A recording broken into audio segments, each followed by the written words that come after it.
ఈ మేషరాశి వారికి ఈరోజు ఈ బుధవారం రోజున లాభములో రాహువు సంచరిస్తున్నాడు. విదేశీ వ్యవహారాలు సానుకూలంగా ఉంటాయి. మీరు ఇష్టంగా చేసేటువంటి ఒక కార్యక్రమం విజయవంతంగా పూర్తవుతుంది. చాలా విషయాల్లో మీరు ఈరోజు ఆనందంగా కాలం గడుపుతారు, లాభాలు అందుకుంటారు.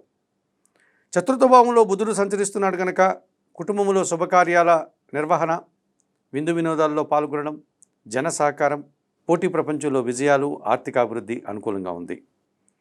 ద్వితీయ భావంలో శుక్ర సంచారం వల్ల కుటుంబంలో శుభకార్యాల నిర్వహణ, సృజన సహకారం, మీ మాటకు విలువ, సమాజంలో గుర్తింపు, సంతోషకర వాతావరణం ఉంది. తృతీయ భావంలో గురువు సంచరిస్తున్నాడు. విద్యా సంబంధమైనటువంటి విషయాలు కొన్ని మీకు కాస్త అశాంతిని కలిగించే విధంగా ఉంటాయి.